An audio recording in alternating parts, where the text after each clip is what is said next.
मेरे चैनल पर आपका स्वागत है। आज का विषय है बुद्ध से 10 जीवन पाठ।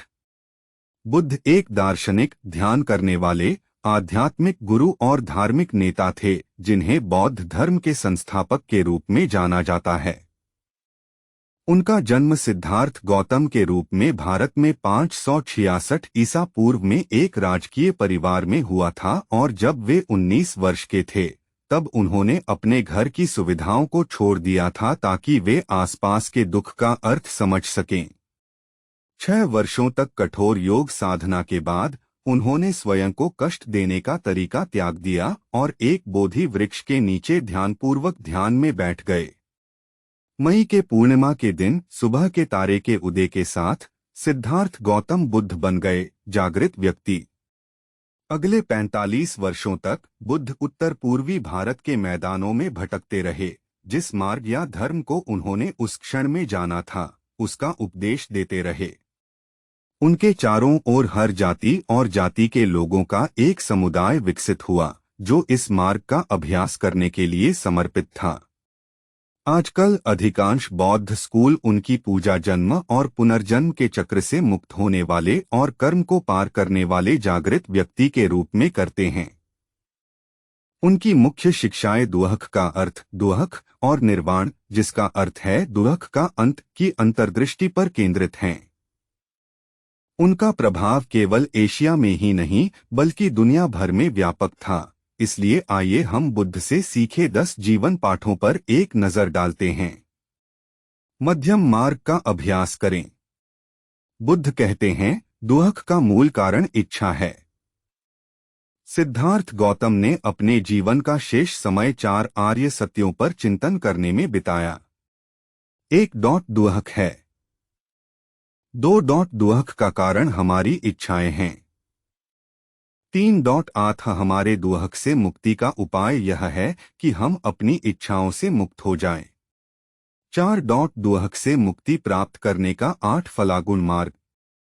उन्हें पता चला कि जीवन पूर्णता से काफी दूर है और लोग अक्सर सांसारिक संबंधों की तलाश में जुटे रहते हैं, जैसे कि धन, ख्याति और सम्मान।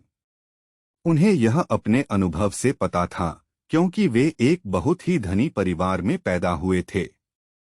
उनकी ज्ञान प्राप्ति से पहले वे पहली बार अपने महल से बाहर निकले और 3 कठोर सत्य देखे, गरीबी, बीमारी और मृत्यु। तपस्या को अपनाते हुए उन्होंने बाद में खुद को हर भौतिक सुख सुविधा से वंचित करके अंतर्मन के दुखों से बचने की कोशिश की। इससे वे बहुत बीमार पड़ गए और उन्हें एहसास हुआ कि उनका तपस्वी जीवन उन्हें उनकी इच्छाओं और दुख से बचा नहीं पाया। इसलिए उन्होंने हमें बताया कि हमें मध्यम मार्ग की ओर प्रयास करना चाहिए। ऐश्वर्य और अत्यधिक गरीबी के बीच का जीवन, अतिलोभ और इच्छित वस्तुओं से वंचित रहने के बीच संतुलन। मध्यम मार्ग का अभ्यास करने के लिए व्यक्ति को अपनी इच्छाओं से मुक्त होना होगा।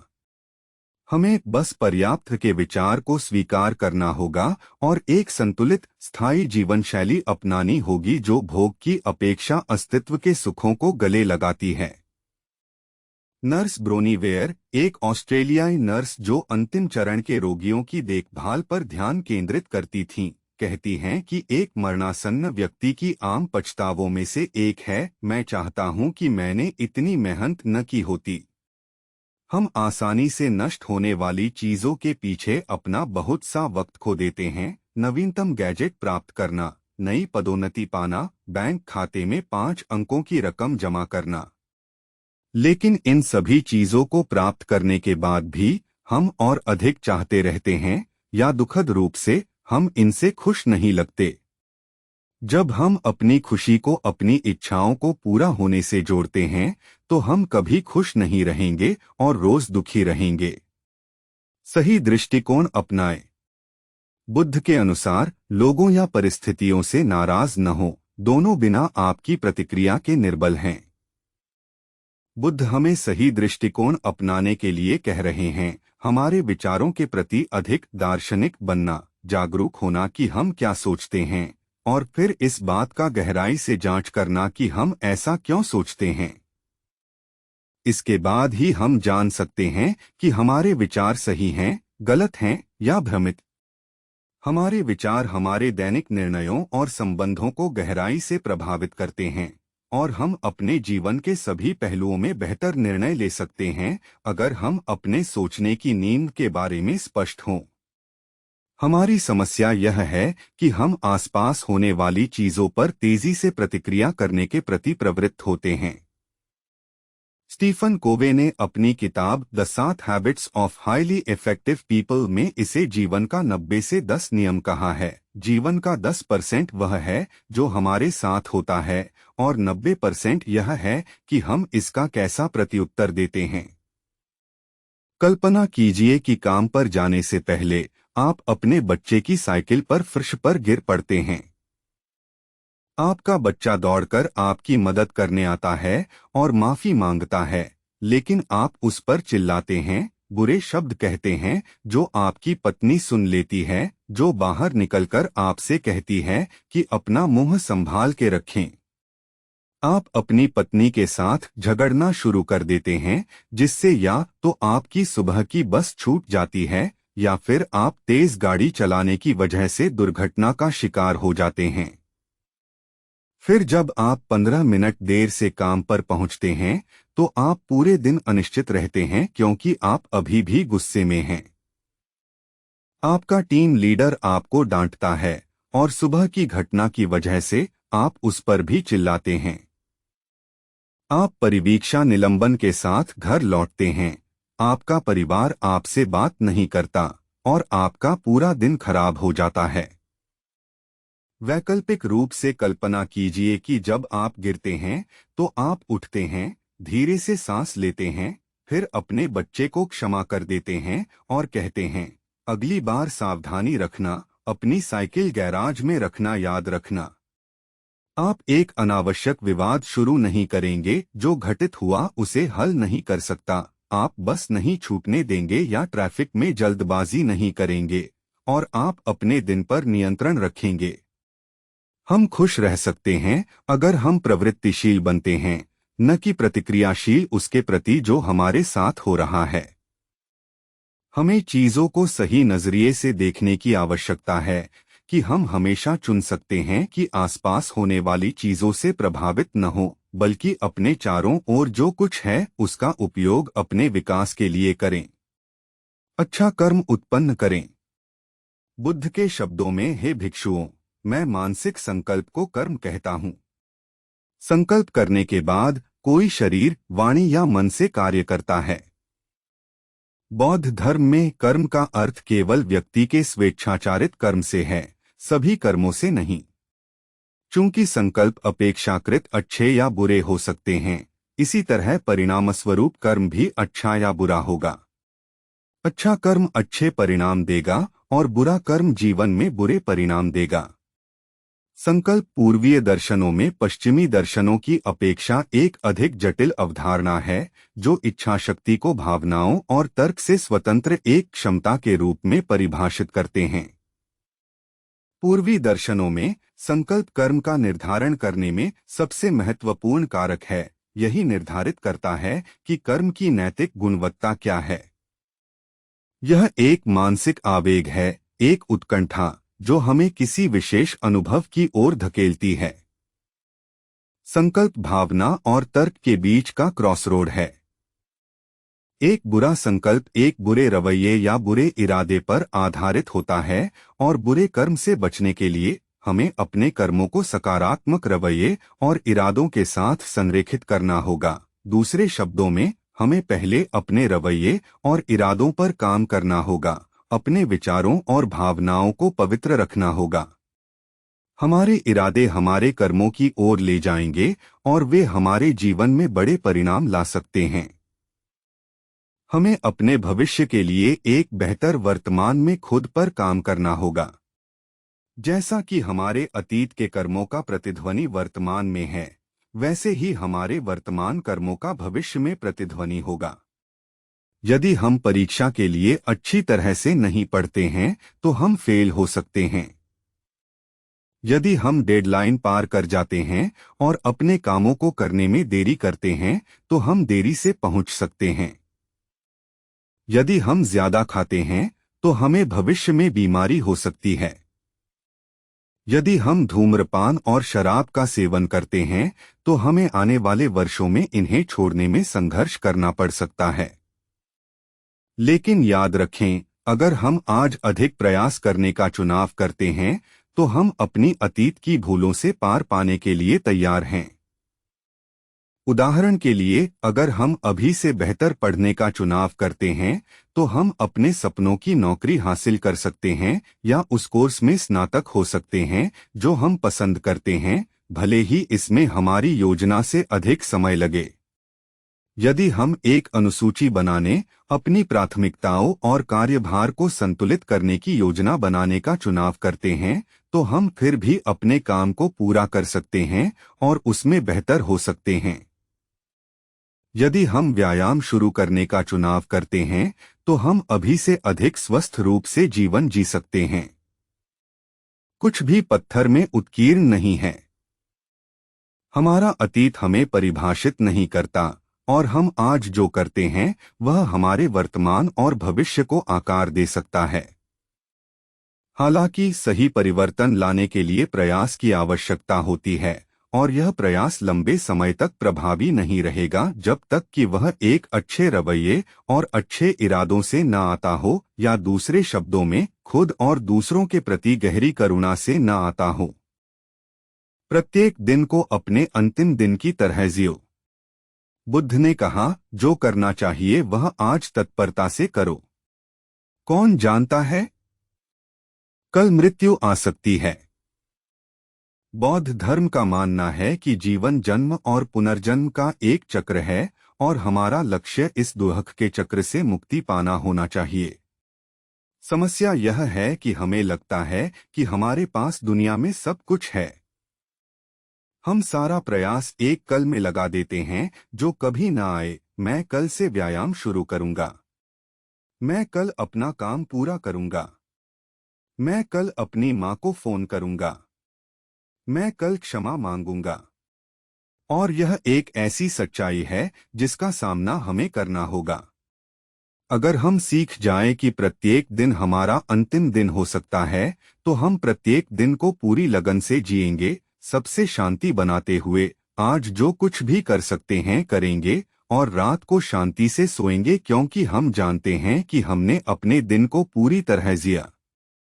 इसीलिए सही ढंग से दिन की शुरुआत करना महत्वपूर्ण है। ध्यान की अभ्यास करके, उदाहरण के लिए, जब आप सांस लेने और छोड़ने पर ध्यान केंद्रित करते हैं तो आपको अनित्यता का प्रत्यक्ष अनुभव होता है। जब आप अपनी पीड़ादायक और दुखद कहानियों पर ध्यान करते हैं तो आपको दुख का प्रत्यक्ष अनुभव होता है।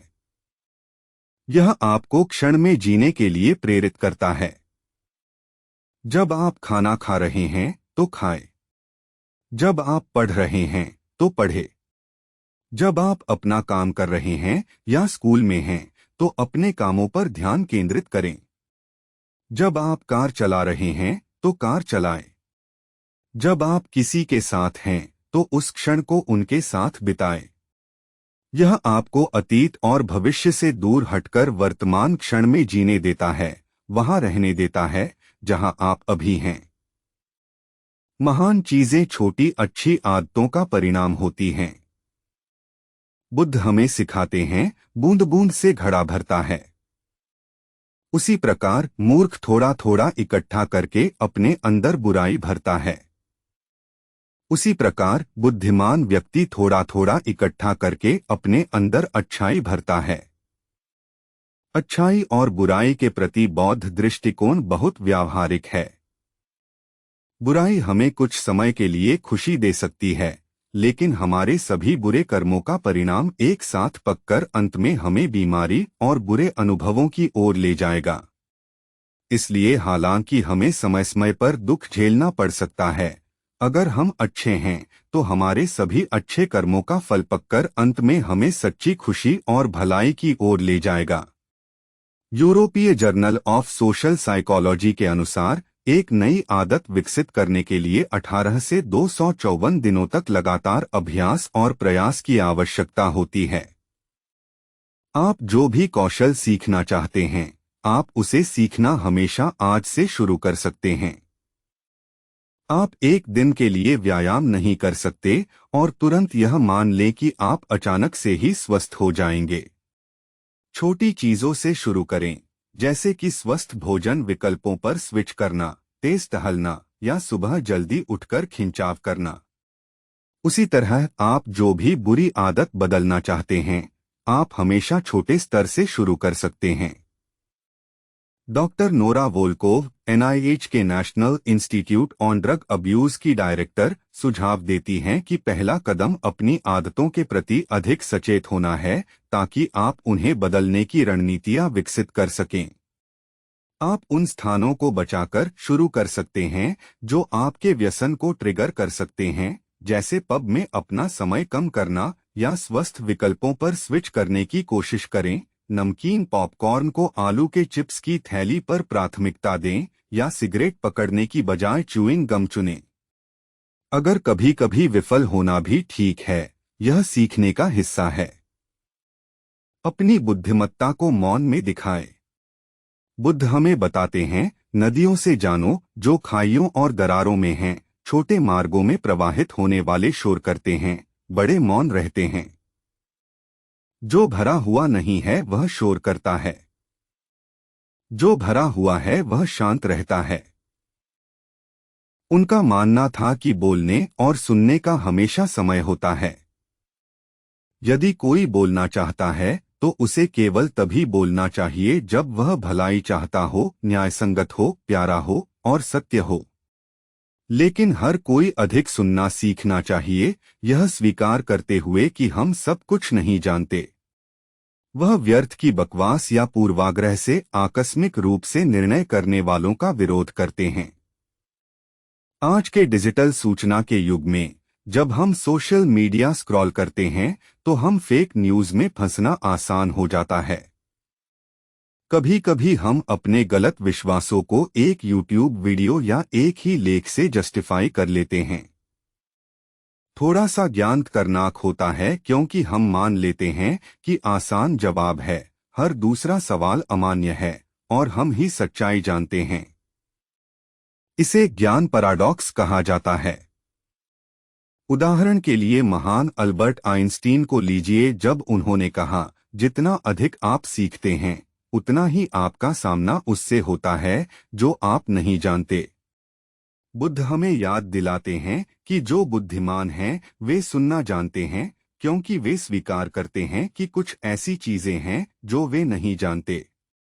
थोड़ा सा ज्ञान खतरनाक होता है क्योंकि आप अपने विचार से इतना आश्वस्त हो सकते हैं कि सच्चाई न देख पाए, क्योंकि आप आसानी से दूसरों की अवमानना कर देते हैं।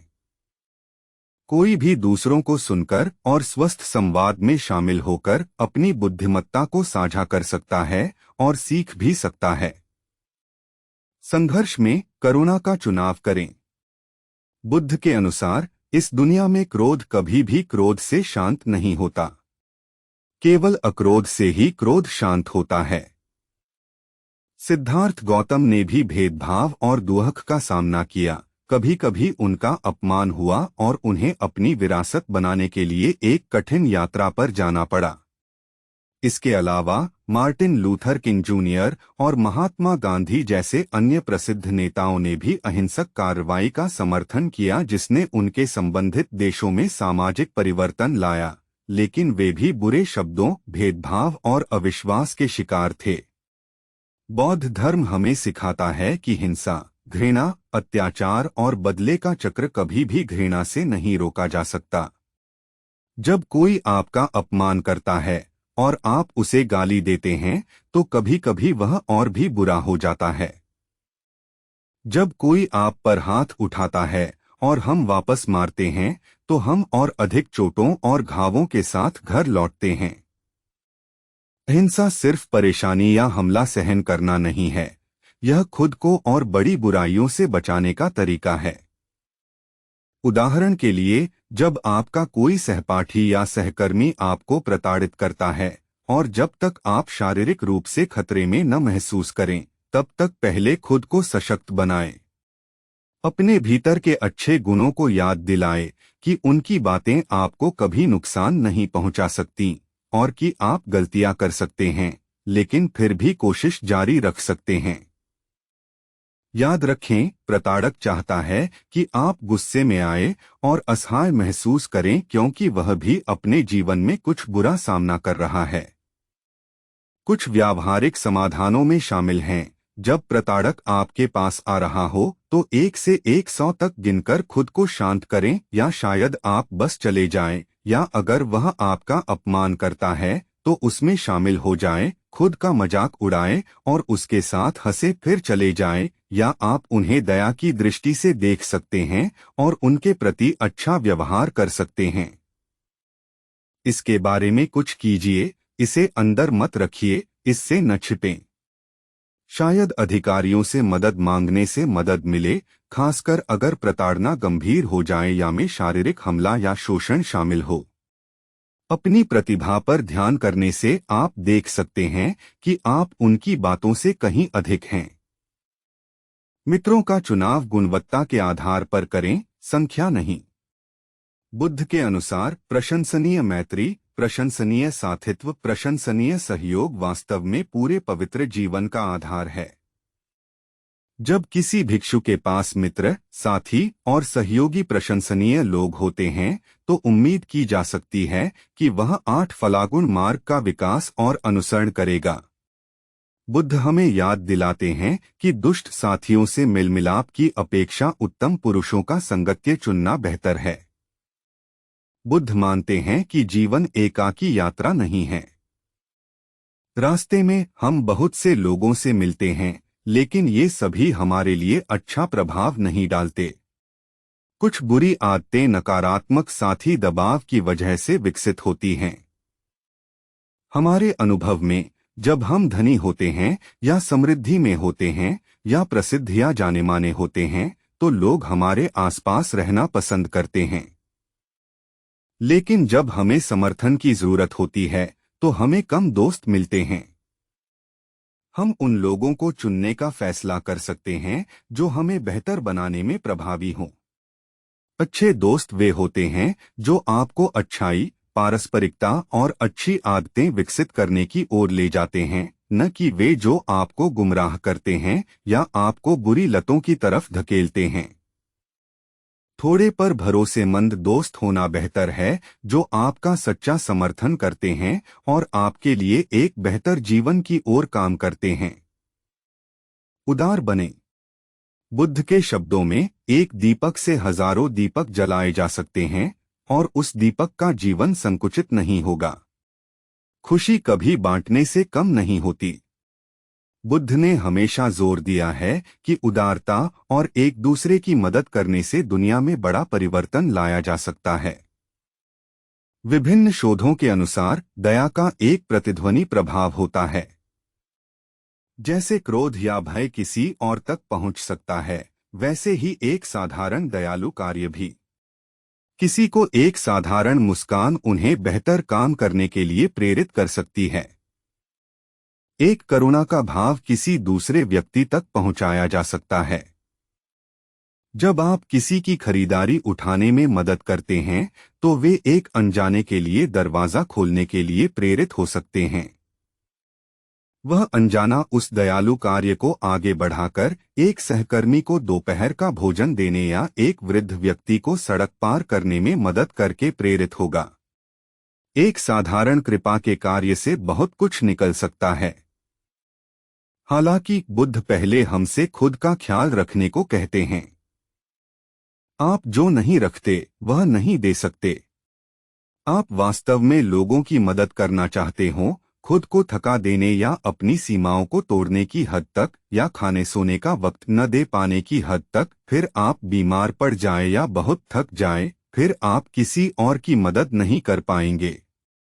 खुद का ख्याल रखना महत्वपूर्ण है। स्वस्थ रहना, ध्यान के लिए समय निकालना, दूसरों से सहायता मांगना, क्योंकि केवल तभी आप अपने भीतर की ताकत और प्यार दे पाएंगे। आप भी बुद्ध बन सकते हैं। इस वीडियो के लिए हमारे अंतिम उद्धरण में बुद्ध ने कहा, तुम्हें खुद ही प्रयास करना होगा। बुद्ध केवल रास्ता दिखाते हैं। बुद्ध द्वारा हमें दिए गए ये सभी जीवन पाठ हमें सिखाते हैं कि हम भी बुद्ध बन सकते हैं, हम भी जागरूक हो सकते हैं, लेकिन केवल अगर हम इन बौद्ध शिक्षाओं को अपने दैनिक जीवन में उतारने का चुनाव करें। उनके बाद आए बुद्ध और बौद्ध धर्म का विकास हम सभी के लिए प्रेरणा का स्रोत और मार्गदर्शन हो सकता है। अभी हमें लग सकता है कि जीवन निराशाजनक है, हम ऋण में हो सकते हैं, अपने काम से दुखी हो सकते हैं, परिवार और दोस्तों के साथ झगड़े हो सकते हैं। हमें लग सकता है कि जीवन हम पर पहले से ही बहुत कठिन है। बुद्ध हमें याद दिलाते हैं कि परिवर्तन हमसे शुरू होता है। हमें अपने जीवन पर नियंत्रण रखना चाहिए और इसे भाग्य या स्वर्ग पर नहीं छोड़ देना चाहिए। अच्छी तरह से संघर्ष करें और आसानी से हार न मानें। 8 फलागुण मार्ग के प्रत्येक अंग समयक दृष्टि, समयक संकल्प, समयक वाणी, समयक कर्म, समयक आजीविका, समयक प्रयत्न, समयक स्मृति और समयक समाधि ऐसी चीजें हैं जिन पर हम अपनी बनाई गई आदतों द्वारा अधिक ध्यान केंद्रित कर सकते हैं। हम हमेशा और अधिक पढ़ सकते हैं और अधिक शोध कर सकते हैं और हम आशा करते हैं कि साथ मिलकर दुखद जीवन से मुक्ति पाने में सफल होंगे, जिसे बुद्ध हमारा मार्गदर्शन करते हैं। इसलिए अगर आपको यह वीडियो पसंद आया तो कृपया पूरे दर्शन शास्त्र जीवन चैनल को जरूर देखें और प्राचीन दार्शनिक ज्ञान का उपयोग कर सफलता और खुशी पाने में मदद के लिए और वीडियो के लिए सब्सक्राइब न करना भूलें। धन्यवाद। आपने देखने के लिए बहुत बहुत शुक्रिया। शुक्रिया। शुक्रिया। शुक्रिया।